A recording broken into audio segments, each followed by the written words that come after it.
Hey there, Blair Bates from Building Renovation LLC here again today, and we're going to talk about a different method of mixing. The first video, which I recommend you look at that one again before this one, because we covered a lot of ground that I don't want to repeat again today, or I'm just wasting your time. So we're going to mix out of a pail today, what I call subtraction. We showed you addition, which is mixing with a hoe in a tray, which is much cheaper because your material cost for your equipment investment is not that great and you're only making small batches.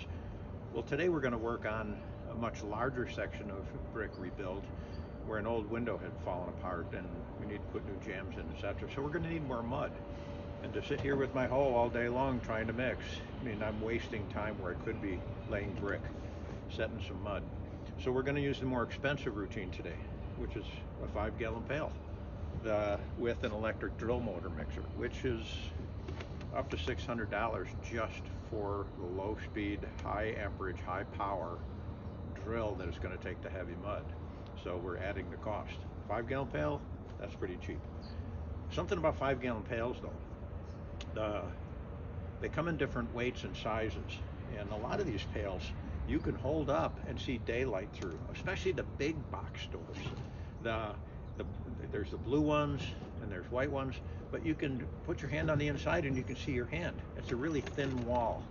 So when we have a full pail of mud and we set it down on the floor because it weighed 65 pounds, quite often the sides split right out of them.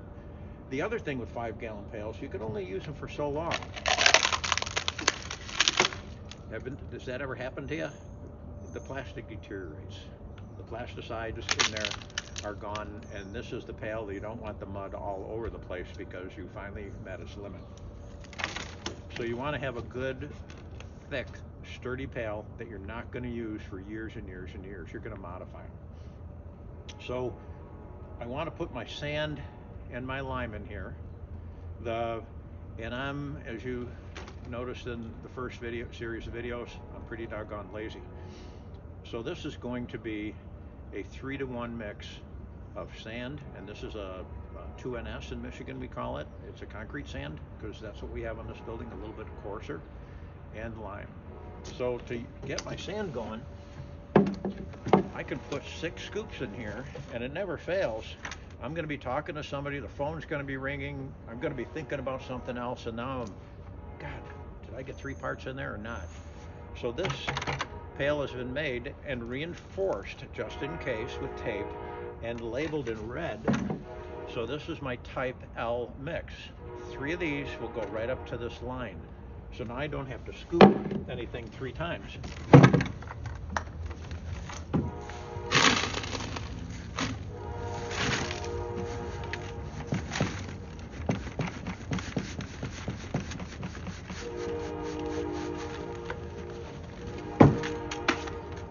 And we're full.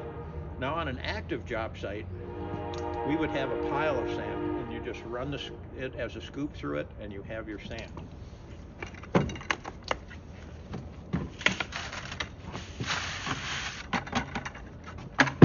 There's my sand and now my lime.